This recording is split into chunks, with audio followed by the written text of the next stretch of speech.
absent. Alderman Pandaleon. Here. Alderman Schoenheider. Here. Alderman Tack. Here. Alderman Palmer. Here. Alderman Adelman. Here. 8 present, 1 absent. Mr. Mayor, we have a quorum. Thank you, Bertie. Will you please join me in the Pledge of Allegiance? I pledge allegiance to the flag of the United States of America and to the republic for which it stands, one nation, under God, indivisible, with liberty and justice for all.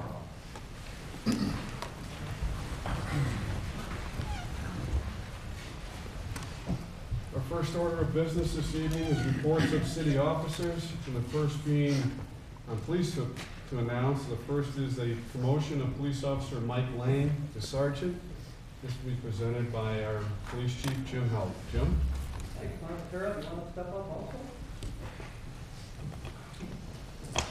also? Mike Lange is promoted to sergeant from patrolman. For those of you who don't know, it's not just a choice. Mike has to take a written test. He has to go through an oral interview process with the Police Fire Commission.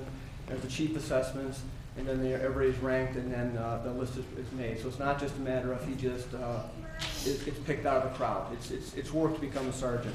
Mike is here with his wife Tara and his 3 children up front, as you can see him.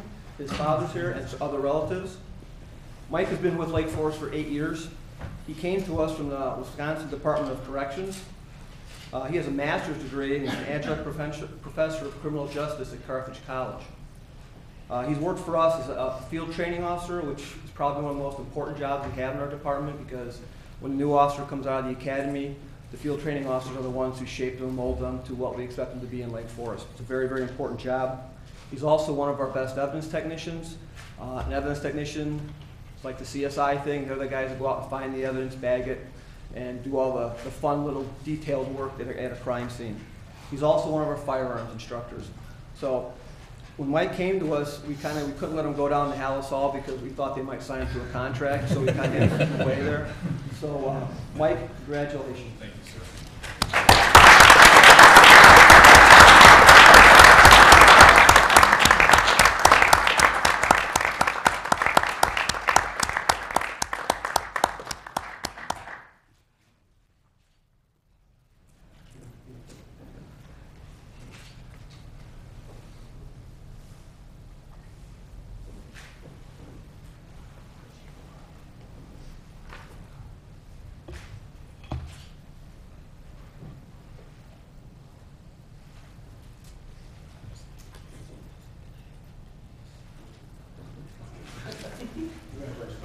Thank you, sir. Thank you very much.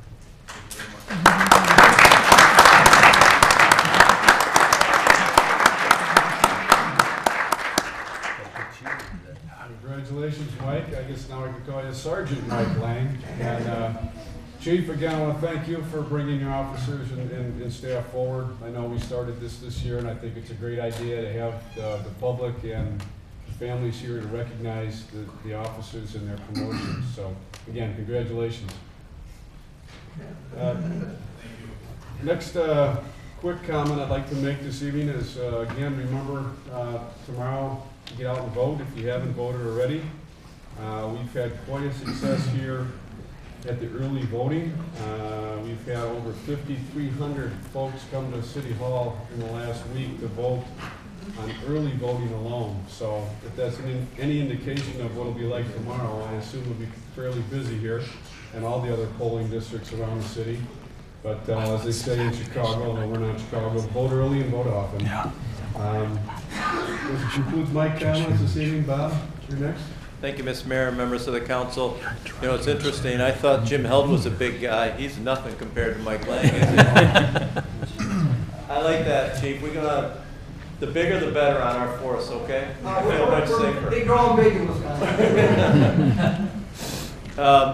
This evening, I did want to mention publicly that we now are accepting applications for the new advisory committee to the city manager on the Northwestern Hospital expansion plan. This was set out in the special use permit ordinance that the city council approved with when we adopted the new master plan for Lake Forest Hospital. We do have, and I believe you have a copy in front of you, both the profile sheet that we would ask all applicants to submit, complete and submit to my office by the end of the month. and as well as the purpose and charge statement that's included there, because we want to make sure that anybody who is interested in possibly serving on the advisory committee understands what they're getting into, and more importantly, what they're not getting into, because while this committee has a lot of responsibilities, one thing it doesn't have is formal decision-making authority, and it is advisory to myself and ultimately to the city council and to the community. This will be posted on the city's website. We have already received some inquiries from people, and we will be forwarding a letter to those individuals that had previously expressed some interest in possibly serving on the advisory committee.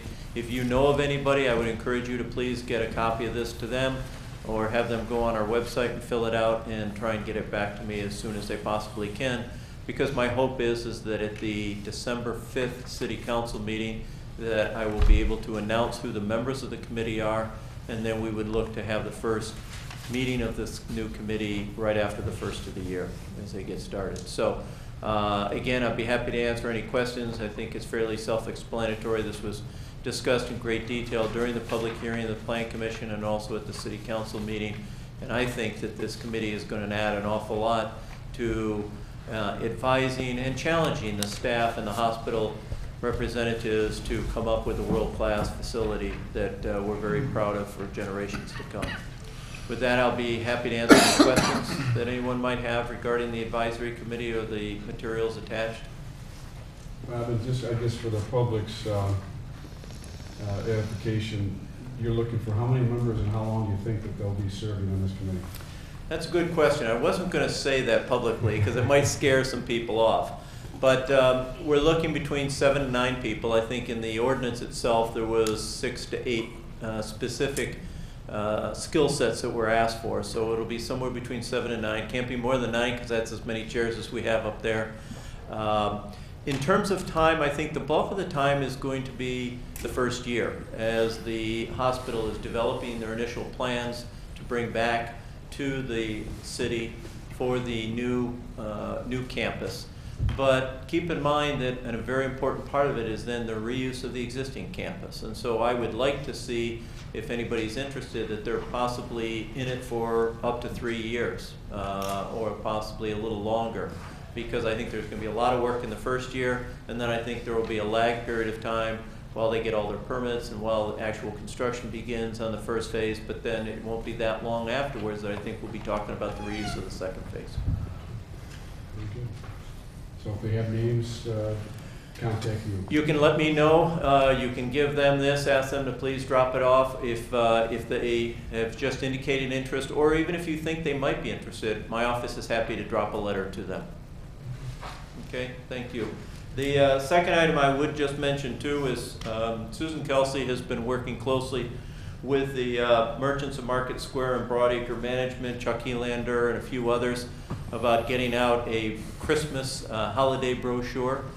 You might recall that there has been one that had been previously mailed out in the past. I think Chuck Helander was really the instigator behind putting it together and getting it out. But we wanted to make sure that even though Helander's left Market Square, that there was still an interest in getting a market out or a brochure out to our residents to really promote the shop local and to try and visit Lake Forest. There's, as you know, 25 new businesses that are now in the city of Lake Forest that weren't here last Christmas holiday season. There's a couple more that are hoping to get open before the Christmas shopping season.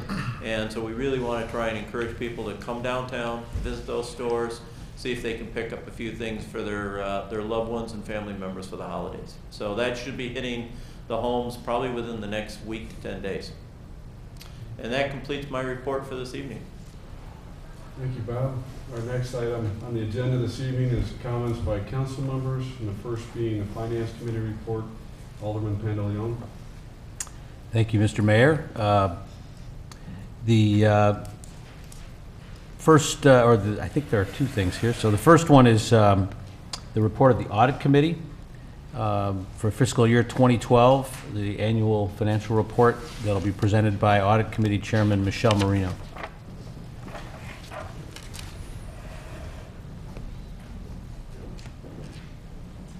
Mr. Mayor, members of the council, the Audit Committee's work this year was, as usual, extensive, and we rely significantly on management as well as the independent auditors. The audit committee report for the fiscal year ended April 30th, 2012. The committee is comprised of 7 members: myself, Linda Beyer, Amy Krebs, Andy Logan, Andy Marweed, and certainly Mayor Cowhey as don't recall exactly what your Ex officio. They're called a lot of things. Depends on what day of the week it is. and Finance Chair George Pandaleon. The committee met in April and October of this year. We did not meet in July. We let that meeting go in part because we had significant turnover in the finance department this year.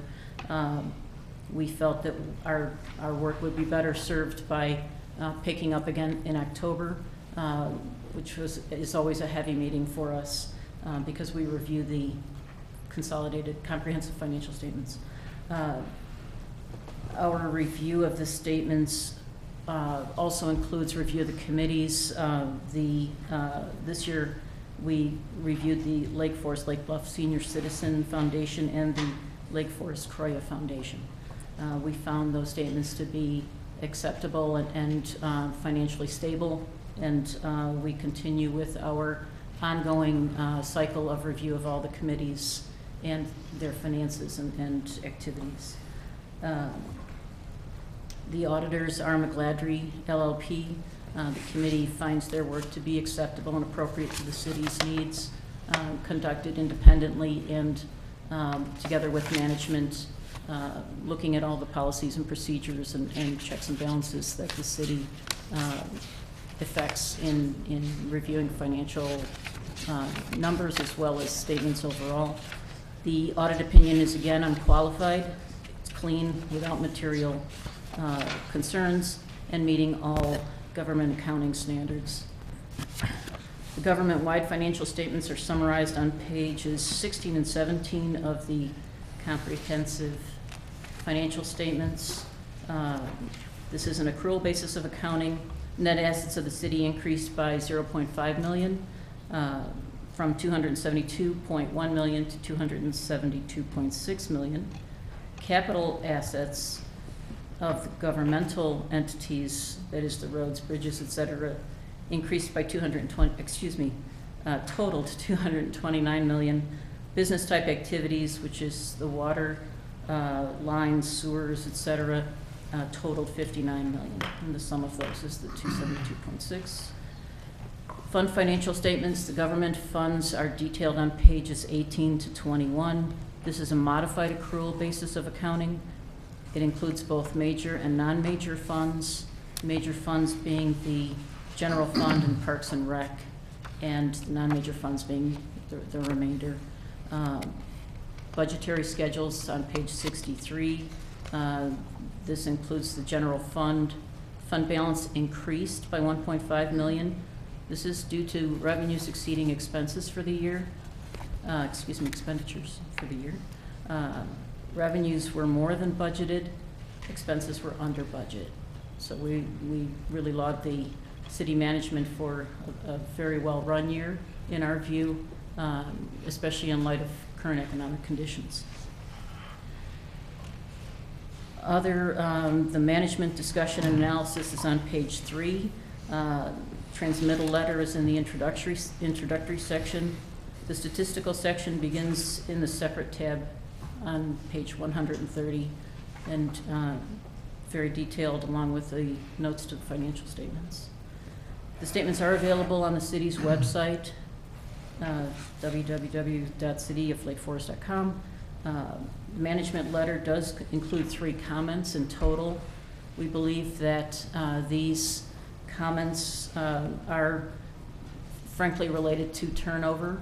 We discussed personnel in some length at the meeting, the adequacy of personnel, and we think management's doing an excellent job, and certainly the addition of Ms. Hollab as the finance director is a wonderful addition. So we do believe that the three comments are either have already been addressed or will be addressed very adequately in the year ahead, so we have no concerns on that front. Would state, and I don't mean to be repetitive if this was already discussed, but I would point out that the city has again received the Certificate of Achievement in Excellence for in Financial Reporting. This is an accomplishment that's been several years ongoing, and I don't recall at the moment how many years in total. 33. 33, thank you. But it's a wonderful accomplishment, and frankly, we're all on the audit committee very proud of the accomplishments of the finance department and the office. Our report is respectively submitted. Thank you. Happy to take any questions. Any questions? Okay, I would entertain a motion to accept the report of the audit committee. Second? All in favor? Aye. Motion passes. Thank you. Thank you, Michelle, and all the members of the audit committee for all your very diligent work. Thanks again.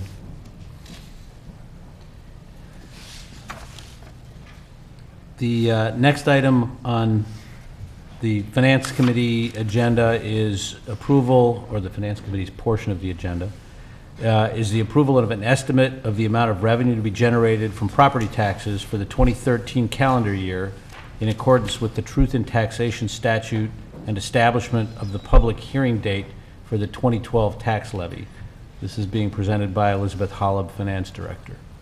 Thank you, Chairman Pandaleon, City Council members.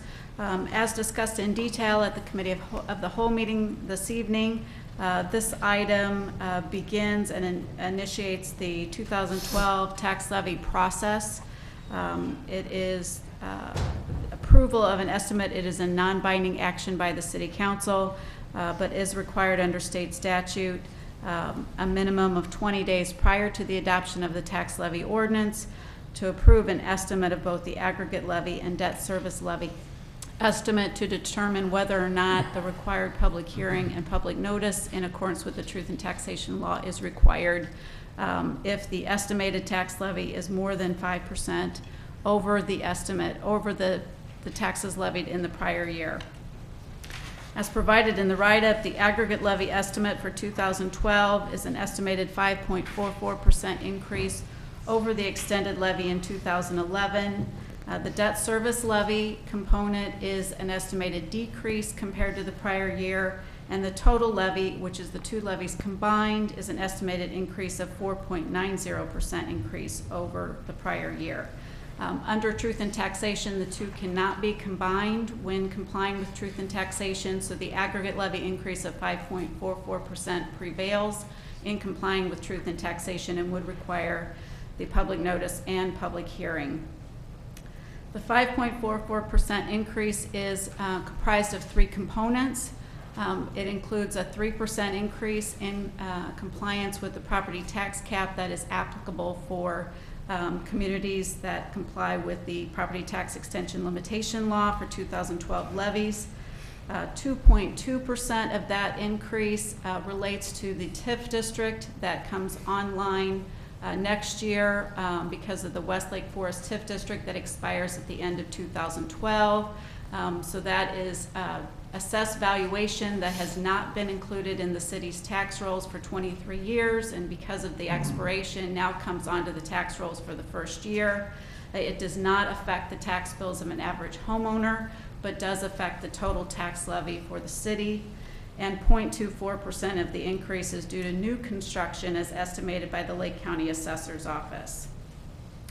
So as provided in the presentation at the Committee of the Whole, well, we noted that the average homeowner, based on an 800,000 value home, would see an average increase of 2.42% increase, or $67, based on the 22.3% of the tax bill that the city and library represents. So it is recommended that this evening the City Council determine that the amount of revenue estimated to be necessary to be raised from the 2012 property tax levy for calendar year 2013 is $25,174,229 for the aggregate levy and $1,663,785 for the debt service levy. Again, this is only an estimate. It is non-binding. The tax levy ordinances will be considered by the City Council on November 19th and December 3rd. It is further recommended that the City Council approve a public hearing date of December 3rd as part of the action this evening. Do I have a motion So moved on all those items. on all those things? Do we have to take two separate motions here for the rise and the decrease and then? No, we can do this all as a single motion, I believe that's what's on the floor. Okay. Second? All in favor? Aye. Motion passes. Thank you, Elizabeth. Third item, finance related, is resolution confirming expiration of the West Lake Forest Tax Increment Financing District, which I guess I will present. Or if you want, I'll be happy to talk about it. Yeah, if you could do an abbreviated version, perhaps, of what we had before. Is that a polite way of saying I bored you earlier this evening? No, it's just for lack of repetition. Thank you, Alderman Pandaleon and members of the City Council. Earlier this evening, I presented a report to the City Council that the city is approaching a very significant event in that the TIF district that has been in place the past 23 years is set to expire at the end of this year. The resolution before you this evening more or less just announces that it is the intent of the City Council to do so at the end of this year. There will be an actual ordinance in January of 2013 once we've been able to close the books and we know what the surplus is for the first year. But we want to officially get this out, particularly to the other taxing bodies, because they may want to incorporate, much like Elizabeth just went through now, these new pieces of data and information into their levy for the upcoming year. So the resolution right now that's before you is just really a resolution of intent, and that we will then send a formal letter to all the taxing bodies letting them know of the passage of the resolution and our intent to close it out at the end of this year. Thank you. Just by way of maybe helping people understand some of this, and Bob, correct me if I misstep here. So the TIF was put in place in 1988. It had a life of 23 years. During that time, all of the improvements that were done over on the west side via the TIF, any additional taxes from those, property taxes from those improvements, were essentially held in a trust or some sort, or in a sort of an escrow, and used to pay off bonds that were used to build the train station and the Fire station and parking. And then once those were all paid off, then there was additional tax revenues that were sequestered essentially to help pay for additional improvements. This is just sort of so people can get a big picture understanding of how this works. The 23 years is up, the improvements are there, we've added $60-some million to the tax base of the city. And now it's time for those funds, those tax revenues, property tax revenues being generated by all those nice new properties that are over there, to start to come back to the school district, the city, the library, so forth. And therefore, there's increased revenue that comes back to the city taxing bodies that had been held in this special account to pay for all the future improvements for 23 years. So that's a great day, because this is 23 years in the making, a lot of foresight, a lot of planning, and a TIF that really worked the way a TIF should work. And you know, we should all be proud of that. And every time you drive over to Sunset or go to Private Bank or go to Lovell's or take the train,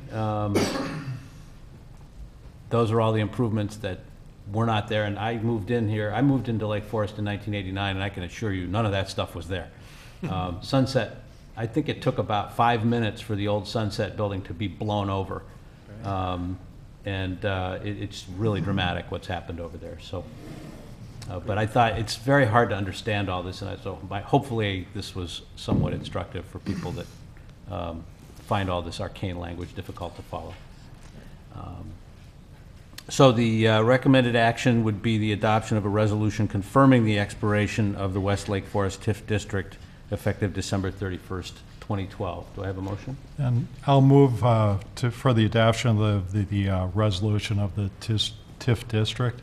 And that is on pages 15 and 16 of our packet, so we know exactly what language we're talking about. Exactly, and expiring on December 31st, 2012. I'll second. All in favor? Aye. Any opposed? Okay, the motion passes. That's it for me. Thank you, Alderman Pandaleon, and thank you for your very accurate descriptions of the TIF district and all the work that's been done there. Our next item on the agenda this evening is opportunity for citizens to address the city council on non-agenda items. Do we have anyone from the public this evening? Hearing none, we'll move on to the next item, which is the items for omnibus vote consideration. There are 8 items this evening on that agenda. I will read each 8 of them for the record, and then you may take one or all of them if you so desire. The first one being check register for period September 22nd to October 26, 2012. The second is to authorize the city manager to exit out of a cellular services contract with Sprint and enter into a cellular services contract with Verizon Wireless, subject to final approval by the city manager and city attorney. The next item being award of a bid for the Recreation Center flooring replacement project included in the fiscal year 2013 capital improvement program. The next one being consideration of an ordinance approving a recommendation from the Zoning Board of Appeals. The next item being a consideration of ordinances approving recommendations from the Historic Preservation Commission. The next item being consideration of health insurance contract renewals. The next item being award of purchase for the replacement of 11 ruggedized laptops for police marked cars. And last item on this agenda being the approval of the October 15, 2012 regular city council minutes. Any questions, comments? Any one of those? Or? Yeah. If not, I'd entertain a motion for approval of the 8 items. So moved? Second. Roll call vote, please. Alderman Novit. Aye. Alderman Waldeck. Aye. Alderman Pandaleon. Aye. Alderman Schoenheider. Aye. Alderman Tack. Alderman Palmer. Aye. Alderman Adelman. Aye. 7 yeas, no nays, motion carries. Thank you, Bertie. Our next item this evening is ordinances. The first being a consideration of an ordinance approving an amendment to the special use permit for the Knollwood Club, authorizing the addition of a 4th paddle tennis court and related improvements. If desired by the council, waive first reading and grand final approval, presented by Director of Community Development, Kathy Cerniak. Kathy?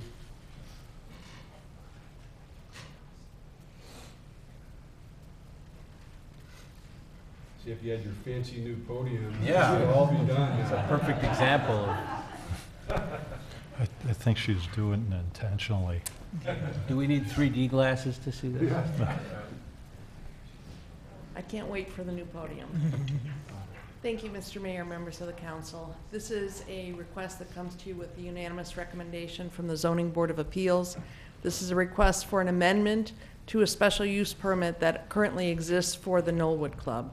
The Knollwood Club was established in the mid-20s, long before the requirement for the special use permit, obtained a special use permit recognizing its existence in the mid-1960s, and has come forward a few other times, a couple times in the 90s for expansions and some changes on the campus. What's before you tonight is a request for enhancement of the paddle tennis court area. It seems to be a sport that is growing in popularity. This request first was presented to the Zoning Board of Appeals in August. At that time, the Zoning Board of Appeals continued the matter to allow further discussion between the Knollwood Club and their neighbors, their paddle players, and city staff. The Knollwood Club is different from some other private clubs in the community in that it was designed with the intention that residential homes would actually be interspersed through the activities of the club. And this is Waukegan Road, and the paddle area is down in this small area, kind of tucked in behind the clubhouse.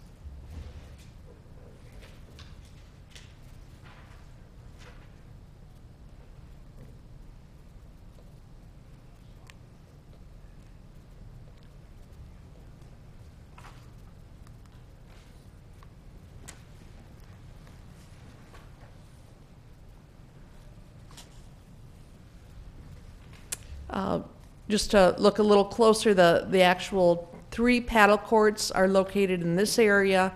The proposal is to shift this paddle court slightly back to bring it into alignment with the other 2 courts, and the 4th court will be located close to, but just a little bit beyond the footprint of the existing court. In particular, the Plan Commission responded to 2 neighboring property owners, one living just beyond the court, and one living in this house. There's also a vacant lot here. The major concern was that the existing paddle court area really exposes the backside of the clubhouse and the parking lot. After the Knollwood Club met with the neighbors and had several conversations, when this plan came back before the zoning board, to quote one of the zoning board members, it was a good project when it came before the board in August, and they felt that it really is a tremendous project as it came back before the board last month.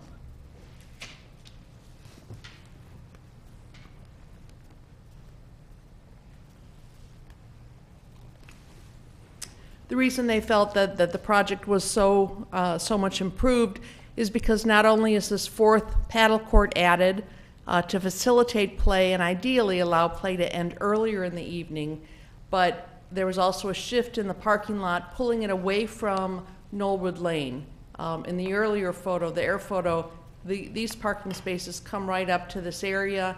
So the streetscape along Knollwood Lane, which was the biggest concern for the neighbors, is really enhanced by increasing the landscape area here. There will be replacement plantings, pulling out the buckthorn and planting evergreen trees in this area. The lights not only on this court will be new, but the club has agreed to replace the antiquated lights on the other 3 courts with fixtures that really direct the lighting downward. What this does is close in this area here and really shield some of the delivery and trash operations in the service area of the club. In addition to these changes to the site plan, the club has also instituted parking policies for paddle players. During the paddle season from October through March, no paddle players will be permitted to park in this area. All the parking will occur down near the front of the clubhouse. There are 19 spaces right along Knollwood Road. There's more spaces in the circle, because at that time of the year, October to March, the other activities at the club are much reduced. So this does come to you with the support of the neighboring property owners, with unanimous support of the Zoning Board of Appeals. And Randy Harper, the general manager of the Knollwood Club, is here tonight if you have questions.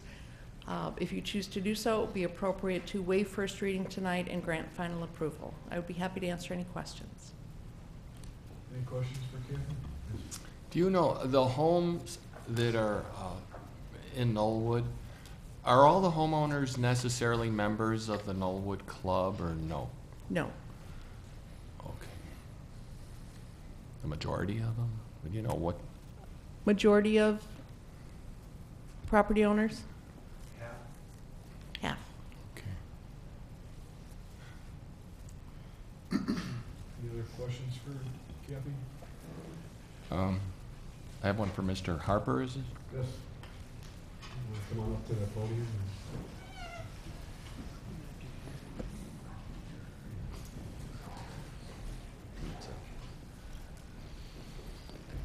Hi. I'm a little familiar with paddle, a member over at the Lake Forest Club. You're putting in the new lights, those real nice down lights that don't throw off a lot of, don't disperse a lot of ambient light. What are the restrictions on your nighttime use? What time do the lights have to go off? Currently, our special use permit states 11 o'clock, 11 p.m. would be our shut-off time period. Okay. And that's pretty typical. And I'm asking you the question, and I'm going out on a limb a little bit, is because I ran into 3 of your members at a tournament this weekend, and they gave me the impression that you had to shut the lights down at 10. And I thought that was a little bit onerous, because I know all the other clubs have an 11 o'clock limitation, and I was going to suggest we ought to consider extending you from 10 to 11, but if you're pretty certain you're already at 11, Yes, that would that's make correct. sense. Okay, great. Thank you. Any other questions? No, just comment, and it's, I know 3 of the members of council are kind of, I'll put it, paddle players, maybe obsessive, but, well, I'm retired. But the fourth court, I think for public awareness, the way that the game of paddle has changed is the fourth court actually allows a lot of the league play to end earlier in the evening. So again, if you have all 4 courts starting at the same time, you could actually end a match at 9:30 as compared to having the lights going to 10:30 or 11. So it actually might create a little less oppressive condition on the neighbors. So I applaud the club spending the money to actually kind of improve and take some of the burden off the neighbors and to improve the parking, which I know one of the neighbors, and the parking situation there was kind of bad at night and disturbing, so it's only an improvement. And I'm just thrilled the club worked with the neighborhood to improve the conditions. So just best wishes on it. Even though I'm not a member of Knollwood and like seeing Knollwood lose in the paddle matches, just best luck. Any other questions or comments? If not, I entertain a motion for approval. This is a motion to waive first reading and to approve. Oh, so moved. Second? Roll call vote, please. Alderman Novit. Aye. Alderman Waldeck. Aye. Alderman Pandaleon. Aye. Alderman Schoenheider. Aye. Alderman Tack. Aye. Alderman Palmer. Aye. Alderman Adelman. Aye. 7 yeas, no nays, motion carries. Thank you, Bertie. And our next item on the agenda this evening is new business. This is a consideration of a recommendation to enter into a contract with Move Media Muzak, and I'm not going to say that 3 times fast, for the installation of a new audiovisual system and the purchase of a new podium for the City Hall Council chambers from Lange Construction. We did talk about this earlier at the committee of the whole meeting, and Ed, if you want to come back up, I guess, if there are any other questions. We didn't finish it all, so I don't know where you want to leave it.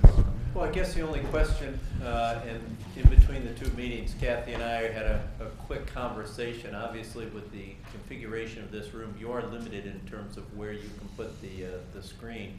But if the council so desires, the staff meeting with a consultant can take back some of the comments that we heard today, at least look at them, even if they don't work, and then we can discount them. But Ed, unless you tell me, I think we could come back then at your March 19th meeting, I'm sorry, November 19th meeting, with a recommendation, because we'll also, I heard discussion about what is the alternative of just carving out the monitor on the side wall here, and we can pull that out, and we can come back with a little more defined proposal, I think, that meets what you articulated here earlier this evening. Or perhaps give us some options to choose. Sure. Okay. Yep, we can absolutely look at that. Does that make sense, Ed? Yes, definitely. There were a lot of good ideas there, and I think that for the most part, getting this area cleaned up, getting a new podium in, we all agree on that, but then displays around the room and where would be advantageous to put those, I think, is definitely some of the feedback that we'll take back and re-examine. Okay. So we'll look forward to your new recommendations on the 19th. Okay. All right. Any other additional items for council discussion this evening? Yeah, actually, I just had a curiosity, and this unfortunately is sports related, which is half my life with an obsession, but we're having a fantastic football seasons, aside from the Bears, with Lake Forest College, who's having maybe the best season in the history of the college.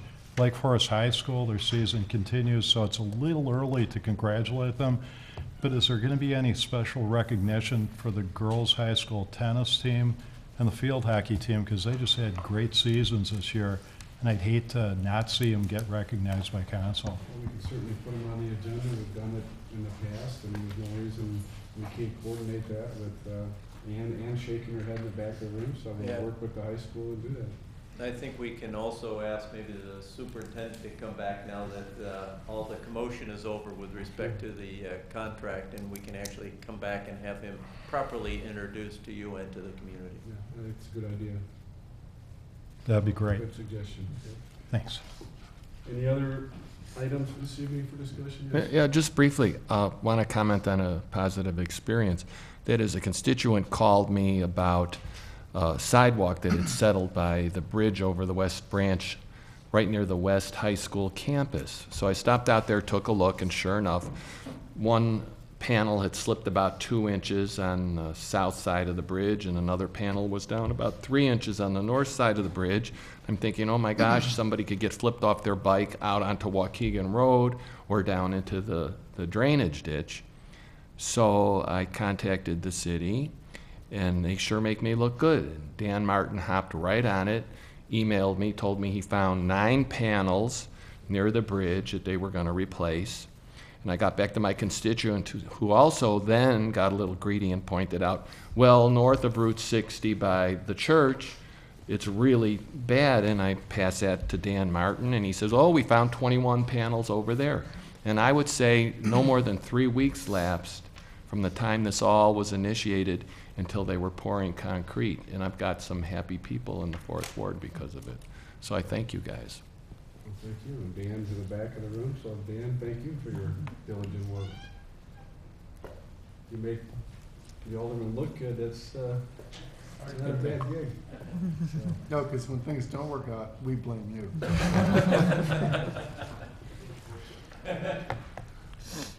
Any other comments this evening? The only thing is a reminder, on the 19th, we do have the Joint Public Works Finance Committee Capital Improvement Budget hearings or meetings right here in this room starting at 5 o'clock. You will be getting an agenda and packet out very shortly. As you know, it's sort of a first look at the budget, more importantly, look at the capital projects that we've got planned for 2013 so that engineering, public works, and others can begin putting the designs and the engineering plans together and so forth. So we will be done by 7:30 to start the regular council meeting then. And that reminds me of a thank you that I forgot earlier, because I was thinking about, we usually have dinner earlier through that sometime. We had dinner this evening provided to us from the fire department, a fabulous barbecue. And I'm sure anytime they want to do it again, we'd be happy to oblige. That was a very good meal, and I hope, please pass it on to them because they did a great job, and I know they won the local contest over in Bannockburn, and we were happy to be able to reap their rewards of a great meal this evening, so thank them again. And I think everybody would agree it was award-winning barbecue. That was very good. With that, I'd ask, entertain a motion for adjournment. So moved. All in favor? Second? Second. All in favor? Aye. Meeting is adjourned. Thank you. Just didn't want to see it out. Yeah. Maybe we could do a